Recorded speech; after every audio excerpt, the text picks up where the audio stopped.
Start करते हैं आज का क्लास। लास्ट क्लास जहाँ पे लीव किया था उसके आगे आपको लास्ट क्लास इंटीग्रेटेड सर्किट हम लोग को आज स्टार्ट करना था। ठीक है, आइए इंटीग्रेटेड सर्किट से स्टार्ट करते हैं। देखो, सबसे पहले इंटीग्रेटेड सर्किट होता क्या है और इसके बारे में हम लोग को जानना है कि क्या चीजें हैं, और इसके बाद आगे हम लोग पढ़ेंगे। सबसे पहले जो भी सर्किट्स हम लोग बनाते थे, ठीक है, पुराना जो हमारा मेथड है, पुराना मेथड यानी कि हमारा डायोड्स हो गया, ट्रांजिस्टर हो गया, एल को, सी को, आर को, ठीक है, वो एल सी और आर का मतलब हो गया हमारा कौन सा भाई, इंडक्टर हो गया, कैपेसिटर हो गया, ठीक है, और रेसिस्टर हो गया। ठीक है, इन चीजों को हम लोग क्या करते थे, सोल्डरिंग करते थे और सोल्डरिंग करके एक पूरा सर्किट बनाते थे। ठीक है, ये हमारा कन्वेंशनल मेथड था। कन्वेंशनल यानी कि पुराना मेथड। ठीक है, अब नए मेथड में हम लोग क्या करते हैं भाई, ठीक है, देखिए, अब जो पुराना मेथड था उसमें क्या होता था कि जो सर्किट्स होता था ना, वो सर्किट बहुत बल्की हो जाता था। बहुत बल्की यानी कि बहुत बड़ा बड़ा हो जाता था, उसको मूव करना दिक्कत होता था, और बहुत हेवी भी होता था और मूव करने में भी दिक्कत है, स्पेस ज्यादा खाता था।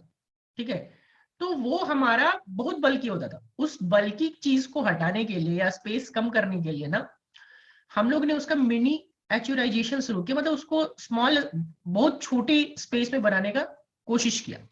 ठीक है, और वो बहुत छोटे स्पेस में बनाने का जो सर्किट हमने यूज किया उसी को हम लोग बोलते हैं इंटीग्रेटेड सर्किट।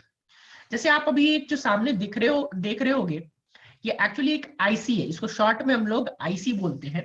ठीक है, ये हमारा शॉर्ट में क्या है, आईसी कहलाता है। शॉर्ट में ये क्या कहलाएगा, आईसी। ठीक है, तो इतने बड़े सर्किट में ही, ये जो इतना बड़ा सर्किट है, ठीक है, इतना बड़ा सर्किट में ही हम लोगों का क्या हो जाएगा, इतना बड़ा सर्किट में ही हम लोगों का बहुत सारा सर्किट और भी चीज इसमें आ जाएगा। जैसे ट्रांजिस्टर डायोड इतना बड़ा में ही आ सकता है। अच्छा, वॉइस क्लियर नहीं आ रहा है क्या? एक मिनट रुक जाओ।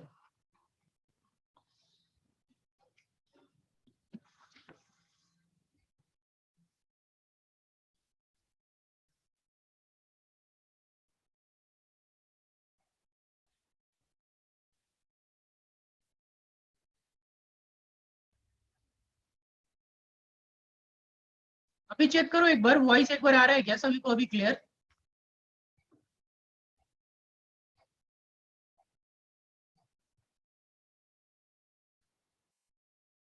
आवाज क्लियर आ रहा है सबको? एक बार चेक करके बताओ।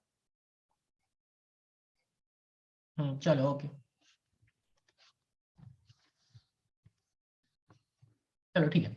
तो कहाँ पे थे हम लोग? मैं बता रहा था कि भाई पहले पुराने जो सर्किट्स होते थे, वो पुराने सर्किट्स में हमारा बहुत बल्की होता था, स्पेस बहुत ज्यादा लेता था, राइट। तो हमने उसको मिनिमाइज, उसका स्पेस कम करने का तरीका शुरू किया, उसको हल्का बनाने का तरीका शुरू किया। तो वही हमारा क्या कहलाता है, आईसी कहलाता है, इंटीग्रेटेड सर्किट। ठीक है, इंटीग्रेटेड सर्किट।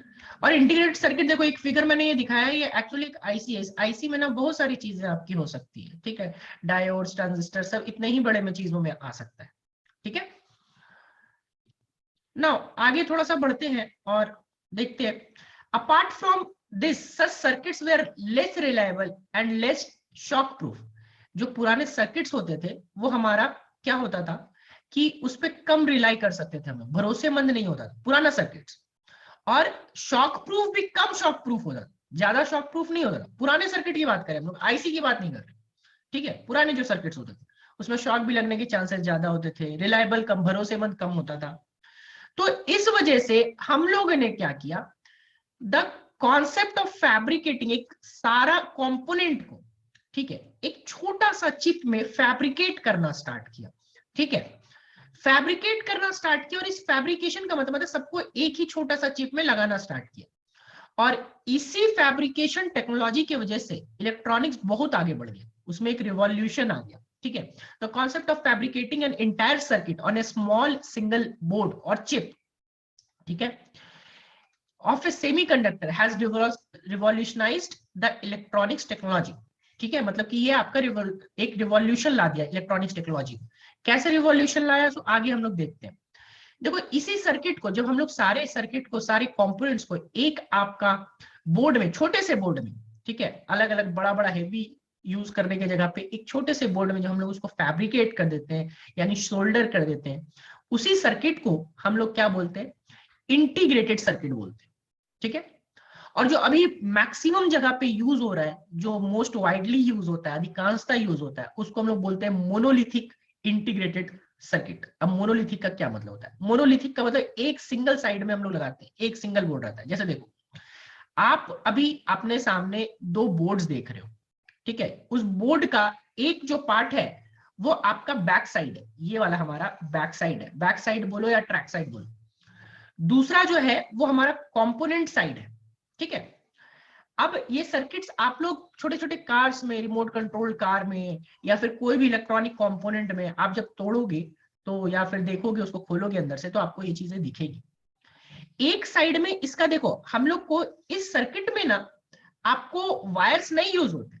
वायर्स एक तरीके से देखो, ये जो ट्रैक दिख रहा है ना, ये आपको ये येलो येलो, ये ऑलरेडी ये स्पेस, ये ट्रैक बना हुआ होता है कॉपर वायर का यूज करके।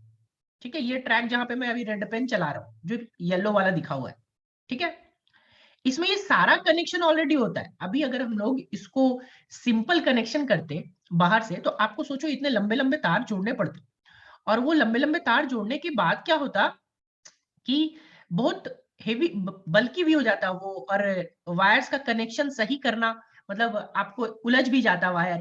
तो इन चीजों से बचने के लिए हमने क्या किया, एक बोर्ड बनाया, उस बोर्ड में तार का जो है ना, कॉपर का एक लेयर बना दिया, और उस लेयर को हमने यूज किया ट्रैक की तरह, जिसको हम लोग ट्रैक साइड बोलते भी, ये बैक साइड है इसका, ठीक है, कॉपर ट्रैक्स। इसको ट्रैक साइड इसलिए बोलो या बैक साइड इसलिए बोलो, क्योंकि ये ट्रैक्स बने हुए होते हैं, रास्ता बना हुआ होता है कॉपर वायर का, और उसमें आप चीजों को सोल्डर कर सकते हो। जैसे आप देखो, ये रिले आपको दिख रहा है, ये आईसी आपको दिख रहा है, यहाँ वाला ये आपको रेसिस्टेंस दिख रहा है, यहाँ आपको कैपेसिटेंस दिख रहा है। मैंने रेसिस्टर और कैपेसिटर, ये रेसिस्टर और ये कैपेसिटर मैंने आप लोग को करंट इलेक्ट्रिसिटी में आपको दिखाया भी था। ये सारे करंट इलेक्ट्रिसिटी में चीजें मैंने कंपोनेंट सारे दिखा रखे, है ना। तो अभी हम लोगों का क्या है कि यहाँ पे इसको बैक साइड से हमने यूज किया, और यूज करने के बाद हम लोग, यहाँ एक ट्रैक बन गया, इसके ऊपर से फिर हम लोग क्या करते हैं, इसके ऊपर जो फ्रंट साइड होता है, उस फ्रंट साइड में डिफरेंट जो भी कंपोनेंट्स होते हैं उसको यूज करते हैं, और यूज करके फिर हम लोग उसको कनेक्ट कर देते हैं बैक से।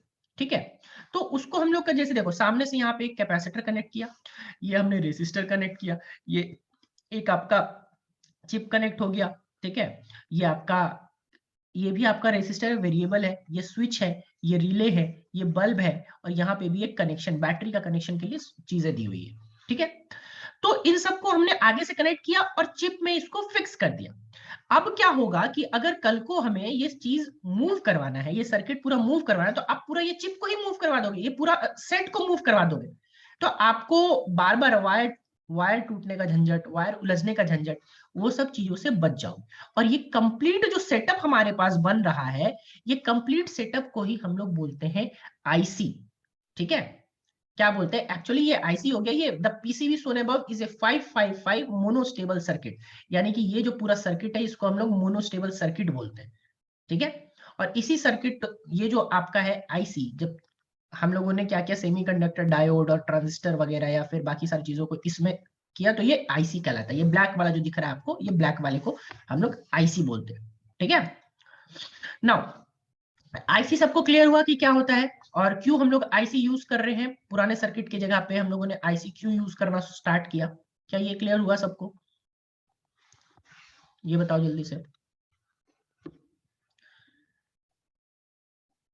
बल्कि नहीं होता, स्पेस नहीं खाता, मूव करना आसान होता है ट्रेडिशनल सर्किट के कंपैरिजन में। ठीक है, और वही जो हम लोग फैब्रिकेट करते हैं आपका सेमीकंडक्टर्स को एक छोटे से चिप में, तो वही क्या कहलाता है, हमारा इंटीग्रेटेड सर्किट आपका कहलाता है। ठीक है, चलिए आगे बढ़ते हैं। Now the word monolithic is a combination of two Greek words, monos means single and lithos means stone. ठीक है, जो वर्ड मोनोलिथिक आया कहां से, दो वर्ड से आया, एक मोनोस, उसका मतलब क्या, सिंगल होता है, और लिथोस मतलब स्टोन। ठीक है, तो वो एक सर्किट में, एक सिंगल सर्किट में जब हम लोग सारी चीजें इफेक्टिवली डालते हैं तो वही हमारा आईसी कहलाता है। This in effect means the entire circuit is formed on a single silicon crystal और चिप। मतलब सारा सर्किट एक ही आपका सिलिकॉन क्रिस्टल या एक चिप में जब बनता है तो उसी को हम लोग क्या बोलते हैं, वो टोटल आईसी बोलते हैं, और उसी को बोलते हैं मोनोलिथिक। मोनोलिथिक का मतलब सिंगल आपका सर्किट बोर्ड यूज होगा, ठीक है। The chip dimension are as small as 1 millimetre by 1 millimetre और it could even be smaller. अभी आप लोगों ने ये भी सुना होगा नैनो टेक्नोलॉजी आ रहा है, नैनो टेक्नोलॉजी आ रहा है। जो लोग मूवी देखते होंगे उसमें बहुत फैसिनेटिंग दिखाता भी है कि हाँ नैनो टेक्नोलॉजी। नैनो टेक्नोलॉजी क्या है? बहुत छोटा छोटा स्पेस में आपका इलेक्ट्रॉनिक सर्किट को सेटअप करना। तो आप सोचो कि 1 मिलीमीटर बाई 1 मिलीमीटर का भी स्पेस हो सकता है। 1 मिलीमीटर बाई 1 मिलीमीटर का स्पेस में भी हम लोग आपका क्या कर सकते हैं, कोई इलेक्ट्रॉनिक सर्किट बना सकते हैं, ठीक है। अभी जैसे जैसे आप लोग देख रहे हो पहले के हिसाब से जो कंप्यूटर का साइज रिड्यूस हुआ है, फोन का साइज रिड्यूस हुआ है, क्यों? क्योंकि उसमें हम लोगों ने आईसी का यूज करना स्टार्ट किया। हमने उसमें स्केल इंटीग्रेशन का मतलब कि आपका large scale integration, small scale integration, medium scale integration, इन सब चीजों का यूज करना स्टार्ट किया, ठीक है। तो इस वजह से चिप का साइज जो है हमारा, इलेक्ट्रॉनिक्स चिप का साइज वो स्मॉल होता गया, छोटा होता गया, और हमारे जो इलेक्ट्रॉनिक्स कंपोनेंट थे उसका भी वेट जो है वो कम होता गया, ठीक है। चलिए आगे बढ़ते हैं। Depending on nature of input signals, ठीक है। इनपुट सिग्नल के बेसिस पे आईसी को दो पार्ट में बांटा गया है, ठीक है। दो पार्ट में, जैसे वहां सिग्नल जैसा था, आपको पता है दो टाइप के सिग्नल होते हैं, डिजिटल और एनालॉग। तो वैसे ही हमारा यहाँ पे भी आईसी को दो पार्ट में बांटा गया। एक आ गया आपका लीनियर और एनालॉग आईसी, ठीक है, जहां पे हम लोग एनालॉग सिग्नल का यूज करते हैं। दूसरा आ गया हमारा डिजिटल आईसी, जहां पे हम लोग डिजिटल सिग्नल का यूज करते हैं। एनालॉग सिग्नल, डिजिटल सिग्नल मैंने पहले ही पढ़ा रखा है, ठीक है। एनालॉग याद करो कंटिन्यूअस होता था, डिजिटल आपका कंटिन्यूअस नहीं होता था, ब्रेक्स होते थे। डिजिटल में आपका दो ही लेवल होता था, एनालॉग में मल्टीपल लेवल, आपका एक रेंज होता था, ठीक है। Now the linear IC is process analogue signal. Obvious सा बात है, लीनियर आईसी जब आपका एनालॉग सिग्नल पे ही काम करे तो एनालॉग सिग्नल को एक कंटिन्यूअस रेंज के ऊपर प्रोसेस करता है। मैक्सिमम एंड मिनिमम लेवल होता है, ठीक है। मैक्सिमम मिनिमम लेवल के बीच का कोई भी लेवल पॉसिबल है, ठीक है। आउटपुट इज मोर और less directly proportional to the input.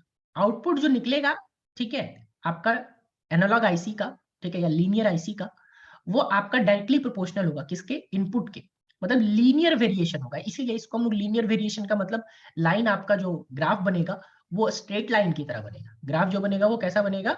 Straight line की तरह बनेगा, ठीक है।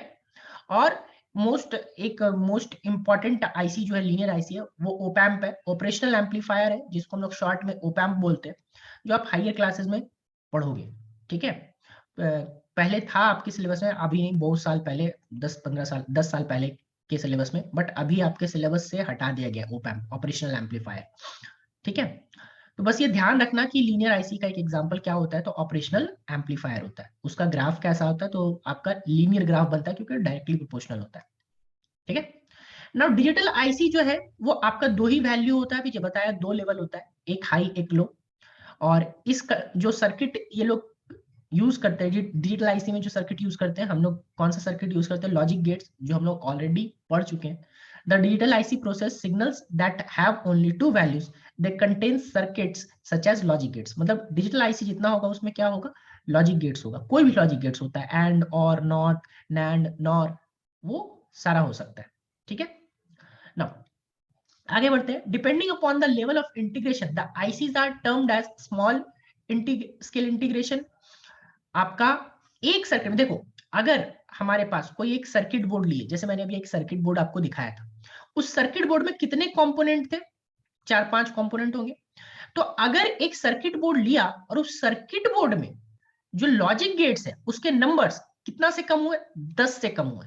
10 लॉजिक गेट से कम यूज हुए, या 10 कंपोनेंट से कम यूज किया, तो उसको हम लोग बोलते हैं एसएसआई। एसएसआई यानी कि स्मॉल स्केल इंटीग्रेशन। मतलब कि जो सर्किट हमने देखा, वो सर्किट में हमारा जो होना चाहिए, क्या होना चाहिए भाई? लॉजिक गेट्स या नंबर ऑफ कंपोनेंट्स, वो कितना होना चाहिए? वो कम होना चाहिए। किससे? 10 से। तो उसको हम लोग क्या बोलेंगे? स्मॉल स्केल इंटीग्रेशन बोलेंगे, ठीक है।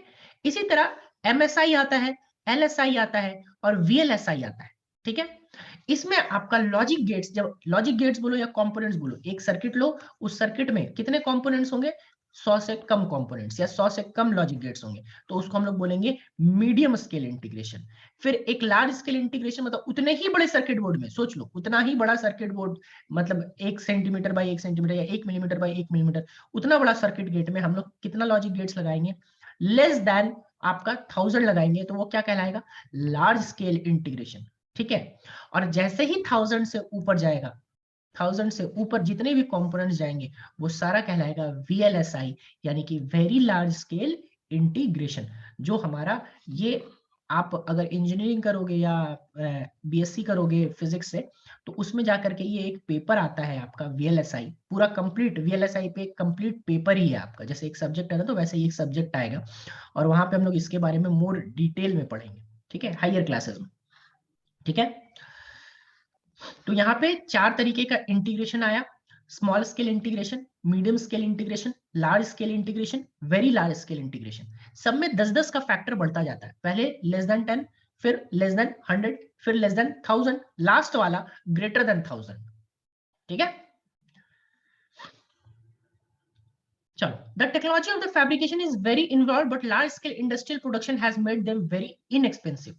मतलब कि जो फैब्रिकेशन हम लोग यूज करते हैं, वो बहुत ज्यादा हम लोग का इन्वॉल्व हो चुके हैं उसमें अब, और ये लार्ज स्केल इंटीग्रेशन ही था जो हम लोग का जो चीजें हैं उसको इनएक्सपेंसिव बनाया है, मतलब चीजें सस्ती होती गई है। पहले के हिसाब से अगर आप फोन देखोगे, स्मार्टफोन्स वगैरह, तो पहले बहुत रेट था, क्यों, क्योंकि उसमें सर्किट्स हम लोग LSI यूज करते थे, MSI यूज करते थे, उसका कंपोनेंट्स का स्पेस ज्यादा होता, सर्किट बोर्ड का उसका फैब्रिकेशन का कॉस्ट ज्यादा होता था। लेकिन जब से आपका LSI और VLSI आया है, सारे इलेक्ट्रॉनिक कंपोनेंट जो है वो अब सस्ते होने शुरू हो गए। ठीक है, और बहुत कम दाम में हम लोग को अच्छा अच्छा इलेक्ट्रॉनिक्स आइटम जो है वो मिल जाता है। वो सारा कमाल किसका है, लार्ज स्केल इंटीग्रेशन और वेरी लार्ज स्केल इंटीग्रेशन। ठीक है, चलिए, इतना हो गया। इसके बाद हम लोग आते हैं आपका जो आपका इंटी आईसी था, उसमें आईसी में इतना ही डिटेल में पढ़ना था, और ज्यादा डिटेल में पढ़ना नहीं है हम लोग को। एक छोटा सा पार्ट है आपका NCERT का, मतलब मुश्किल से 10-15 लाइन होगा, मैंने फिर भी स्टिल डिटेल में बता दिया कि क्या चीजें हैं। अब आते हैं कुछ हम लोग MCQs पे, और इसके बाद स्टार्ट करेंगे। सबसे पहले, in an integrated circuit the word monolithic means, monolithic का क्या मतलब होता है, बताइए, what do you mean by monolithic.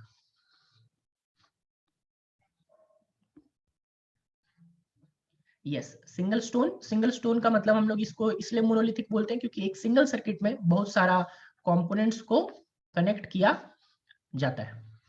ठीक है, single stone is correct one. Now the linear IC process, linear IC किस सिग्नल को प्रोसेस करता है और एक रेंज के बीच का चीज देता है, लीनियर आईसी।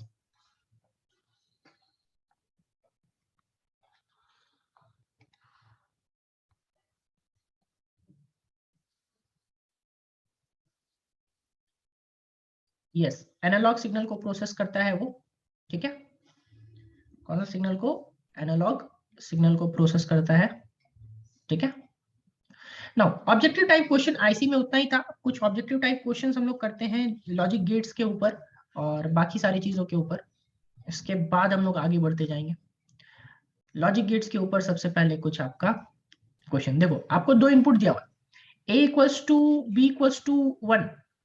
ठीक है, A equals to B equals to 1 आपको इनपुट दिया हुआ है, और पूछ रहा है कि A डॉट B, ठीक है, क्या दिया हुआ है, A dot B plus A is not equal to, मतलब इसमें से कौन सा चारों में A dot B plus A equal नहीं होगा, बताओ, चेक करो वैल्यू और पुट करके सॉल्व कीजिए जल्दी से।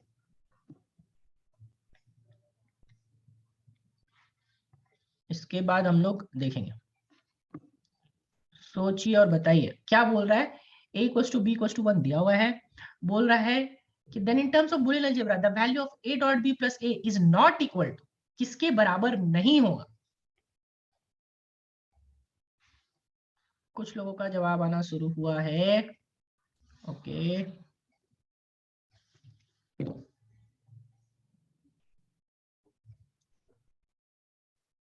D D D D D. Okay, ठीक है, ठीक है, मैक्सिमम होगा डी आर। चलो ओके, ठीक है, ठीक है, बिल्कुल सही। आइए देखते हैं। ठीक है, डी ऑप्शन है हमारा। ठीक है, कैसे, ये अभी आपने देखा ही। हम लोग देखो, इसको एक तो तरीका है हमारे पास कि ए बी की वैल्यू पुट कर लो, और ए बी की वैल्यू पुट करके फाइनल वैल्यू निकाल लो, और उसमें चेक कर लो कि कौन सा वैल्यू मैच नहीं हो रहा। दूसरा तरीका है हमारे पास लॉज का यूज करने का। लॉज कैसे यूज करेंगे, देखो तो जरा सा। देखो यहाँ पे ए डॉट बी प्लस ए, यही ना है। तो लॉ का यूज करेंगे तो इसमें हम लोग ए को कॉमन निकाल लो, ए को कॉमन निकाल लो तो आ जाएगा बी प्लस वन।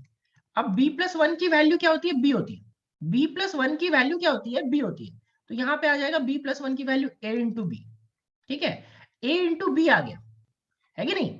और a इंटू बी, अब इसमें से बाकी को भी चेक करो, वही आएगा। यहाँ पे देखो, इसको देखो तो, इसको देखो तो, b कॉमन निकालो, b a plus one, a plus one आया, a प्लस वन निकालोगे तो a प्लस वन क्या होता है, a होता है। तो यहाँ पे भी क्या हो गया, a b आ गया, है कि नहीं। अब a इंटू बी बराबर तो क्या हो जाएगा भाई, वन इंटू वन वन ही आएगा। ये तो वन ही है, ये भी वन ही है। b plus one, one plus one one ही होता है, तो बाकी लास्ट में बचा ये वाला ऑप्शन। ठीक है, तो आप पे डिपेंड करता है कि आप इनपुट्स को पुट करके आंसर लाओ, या फिर आप लॉ का यूज करके आंसर लाओ। ठीक है, ऑल्दो मैं इसलिए लॉ बता रहा हूं, मैं आपको एप्लीकेशन दिखा रहा हूं लॉ का कि कहां हम लोग लॉ यूज कर सकते हैं। लॉ नहीं भी यूज करोगे तो इनपुट पुट करके आप आंसर ला सकते हो। The value of one bar plus one bar is, one bar plus one bar कितना होगा, बताओ।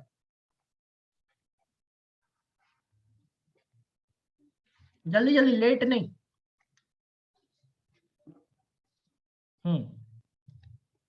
ठीक है, okay. B option one bar यानी zero, zero plus zero is zero. ठीक है, कॉन्सेप्चुअल है ये, जीरो प्लस जीरो जीरो होता है। if a equals to 1, b equals to 0, then a bar plus b in terms of boolean algebra, a bar plus b किसके बराबर होगा। ठीक है, देखो a बार प्लस b किसके बराबर होगा, चेक कीजिए, बताइए।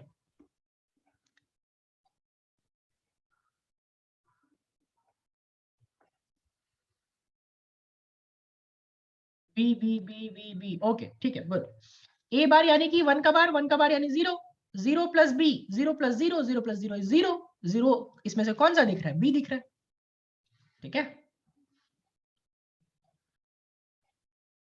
ओके, नो आगे बढ़ते हैं। In the Boolean algebra a plus B equals to, ठीक है, ध्यान से, a प्लस बी इसमें से कौन सा के बराबर होगा, चेक करो, अब बताओ।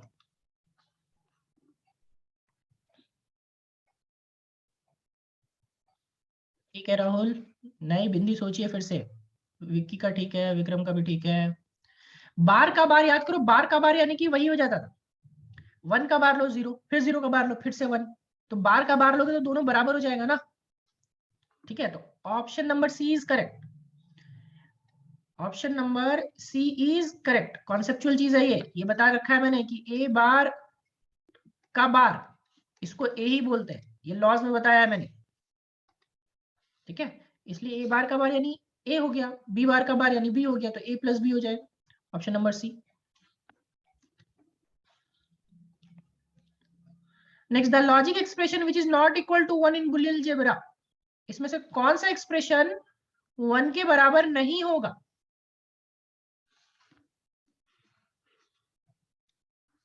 बताइए।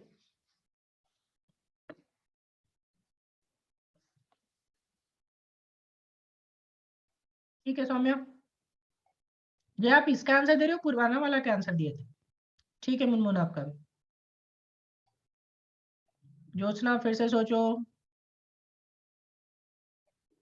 ठीक है पीयूष, अच्छा पुराना का था। ठीक है विक्रम। ठीक है, ठीक है जय, आपका भी।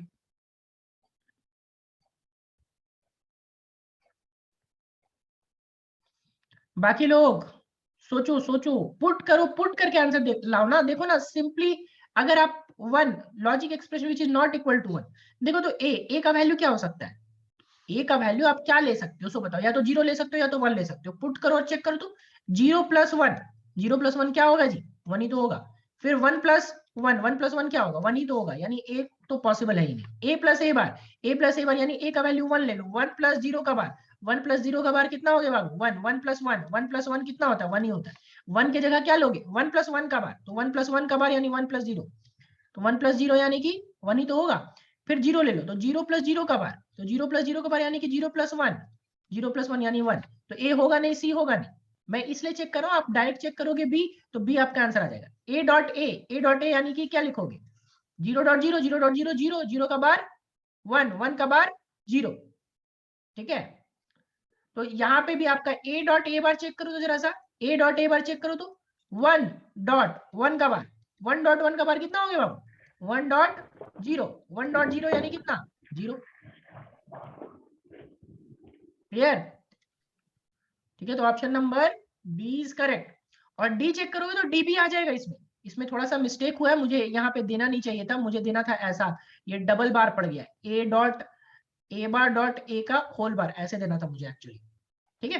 तो यहाँ पे अभी आप इस ऑप्शन से चेक करोगे तो डी भी सही ऑप्शन आएगा। चेक करो, देखो 1.1 का बार, तो 1.1 कितना हो 1, अब 1 का बार लोगे, ठीक है, 1 का बार यानी कि 0 का बार, 0 का बार यानी कि 1। अच्छा नहीं, ये तो आ ही रहा है, ये तो बराबर आ ही जा रहा है जी, ठीक है, सॉरी सॉरी, बी ऑप्शन नहीं होगा, ठीक है। 1 बार 0, 0 का बार 1, ठीक है।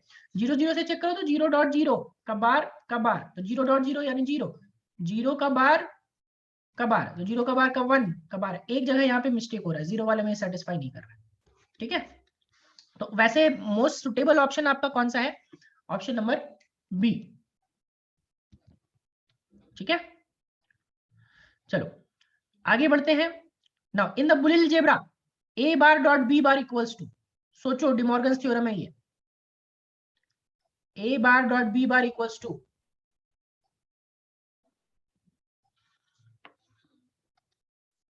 बताइए।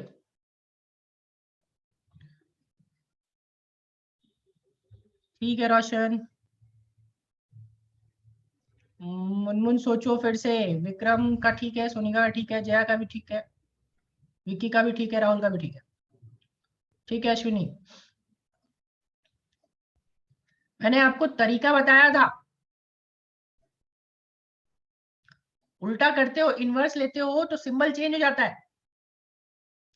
यहाँ पे बार डॉट, बार को अगर सीधा करोगे ए मतलब इनवर्स ले लोगे तो डॉट का हो जाएगा प्लस, सॉरी एक मिनट एक मिनट एक मिनट, रुक जाओ रुक जाओ रुक जाओ, ए नहीं होगा, ए नहीं होगा, ठीक है। आप ट्रूथ टेबल से तुरंत बना लोगे इसको, ठीक है।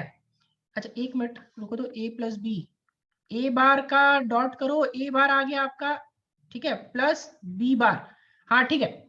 डिमॉर्गन्स थ्योरम ही तो है, ए प्लस बी का बार याद करो, ठीक है। ए प्लस बी का बार, मैंने क्या बोला था आपको, डिमॉर्गन्स थ्योरम, डिमॉर्गन्स थ्योरम ने क्या बोला था कि भाई प्लस लेके इनवर्स लेने से अच्छा है कि इनवर्स लेके मल्टीप्लीकेशन ले लो, याद करो De Morgan's theorem. A plus B का bar, this will be equal to A bar dot B bar. और एक चीज और था, याद करो, डिमॉर्गन्स थ्योरम का एक और फॉर्म था, ए डॉट बी का बार, तो मल्टीप्लीकेशन लेके इनवर्स लेने से अच्छा है कि इनवर्स लेके एडिशन कर दो, यही ना बोलता था डिमॉर्गन्स थ्योरम, ठीक है। तो ये बेसिक आपका डिमॉर्गन्स थ्योरम से क्वेश्चन है। वैसे बाई ट्रूथ टेबल, आप ट्रूथ टेबल से भी चेक कर सकते हो, ठीक है। ध्यान रखना एक चीज को, जब भी 2 इनपुट का क्वेश्चन आए, अगर आपसे कुछ नहीं बन रहा है, ट्रूथ टेबल बनाना, ट्रूथ टेबल बना करके चेक करोगे तो तुरंत आपका निकल जाएगा, ठीक है। ये दोनों ही मैंने आपको डिमॉर्गन्स थ्योरम में बताया है, ये ऑप्शन, ठीक है। तो ऑप्शन नंबर कौन सा सही हुआ हमारा, ऑप्शन नंबर फर्स्ट, ठीक है। आगे इन the Boolean algebra A plus, देखो ये सिंपल अभी वही वाला क्वेश्चन है, ए प्लस बी का बार इज इक्वल टू, अभी जस्ट वही क्वेश्चन उल्टा वो करके आ गया, क्या ऑप्शन था जल्दी बताओ।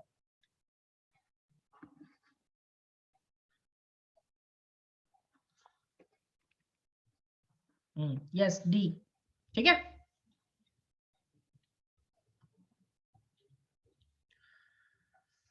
नाउ 8वां, in the Boolean algebra the following one which is not equal to a is a के बराबर कौन सा नहीं होगा? अच्छा ये क्वेश्चन रिपीट हो रहा है लगता है, मैंने सेम चीज अभी दिया था, रिपीट हो गया क्वेश्चन। भाई इसी तरह सेम क्वेश्चन तो दिया ही था ना आगे शायद। यस सी ऑप्शन, ठीक है, अभी सेम क्वेश्चन आया हुआ था। The following represents, one represents logical addition, इसमें से कौन सा रिप्रेजेंट करता है logical addition?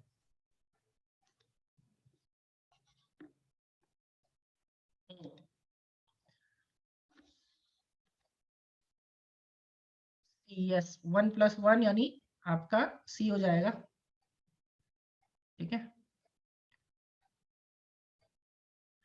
The logical expression which is not true in Boolean algebra, इसमें से कौन सा लॉजिकल एक्सप्रेशन सही नहीं है? बुलियन अलजेब्रा में कौन सा सही नहीं है, चेक करो बताओ।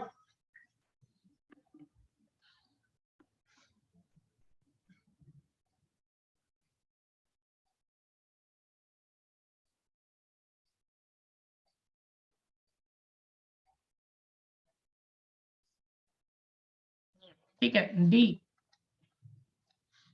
ठीक है, option number D is correct. चलिए आई होप कि कुछ और कॉन्सेप्ट क्लियर हुआ होगा। आज हम लोग इतना ही रखेंगे, इसके आगे नेक्स्ट क्लास में कुछ और क्वेश्चंस करेंगे, ठीक है। यहां तक ही रखते हैं आज का क्लास।